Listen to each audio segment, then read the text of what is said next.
Hello, my name is Stacy Barbeau, and I'm Schuyler Barbeau's mom.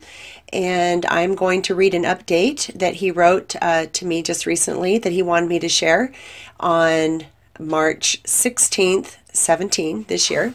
So I'm going to go ahead and share that with you right now.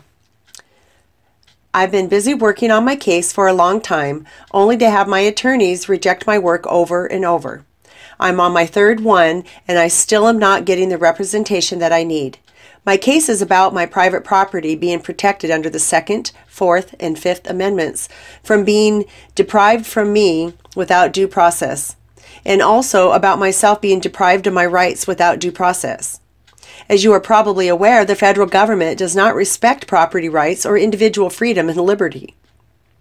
The Supreme Court has set precedent that unlawfully extended Congress' interstate commerce power reach. The court ruled that Congress can prohibit possession of an object because, quote, that object might bleed into the interstate market and affect supply and demand, unquote. This was a most dangerous precedent because of the opening of a vast domain to congressional regulatory authority. So, for example, if I were to cut down a tree in my backyard and cut it up into boards and make a table out of it for my dining room, based on the Supreme Court's reasoning, Congress can make a statute criminalizing possession of that table because I might sell it in a garage sale one day. Someone might take and then sell it on eBay to someone in another state. So because my table might end up in an interstate market, Congress can regulate it before it does. The proper way to keep an object from entering an interstate market would be to prohibit the entering of that object into an interstate market, not criminalizing the mere possession of an object. The courts believe that under the Commerce Clause, Congress can tell me I can't make something for myself, which is what I did when I made my own gun. I had nothing to do with interstate commerce. The courts also believe Congress can require me to register my private property that I made for myself and pay a direct tax on it, all under the interstate commerce power. How can any of this be constitutional? I asked my attorney.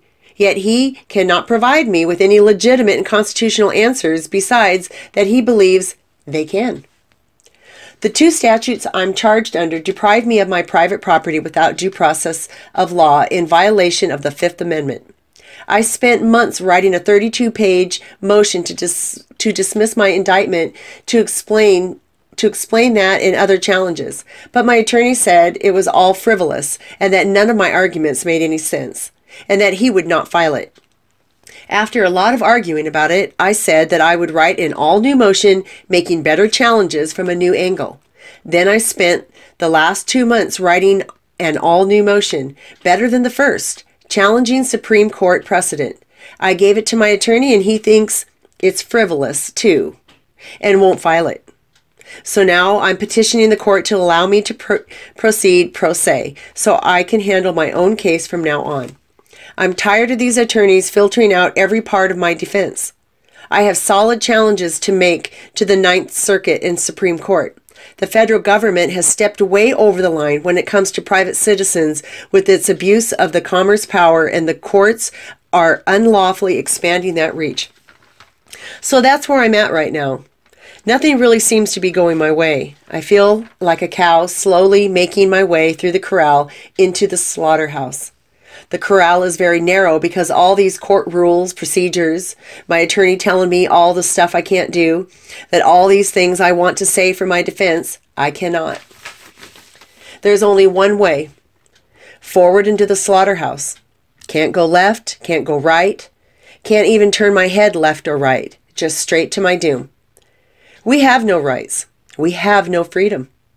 We are just a piece of meat to make a profit from and support the continuation of the meat market, the prison industrial complex. The only defense one can have is what the courts authorize you to have, and for most people, it's nothing. My attorney believes I have no defense and that I should just change my plea to guilty and ask for time served so I can get out of prison. I can't do that, though, because of a matter of principle for me. The courts are overextending Congress's reach into private matters of private citizens, which is none of the government's business. So I cannot just roll over and give my underbelly. I must stand my ground for my private property rights and my Second Amendment rights. These tyrants are not going to get away with stealing my private property and stealing my liberty without a fight. And I'm willing to take an 8, 9, 10-year lick for fighting for what's mine. I'll say it again. I am not fighting only for my rights. I'm fighting for everyone's rights, because if I win, everyone wins.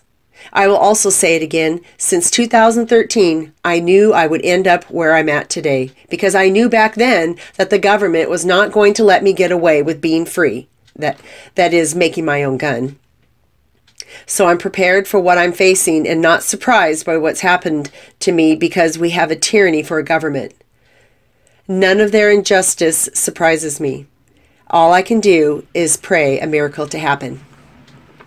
And that is Schuyler's update for March of this year.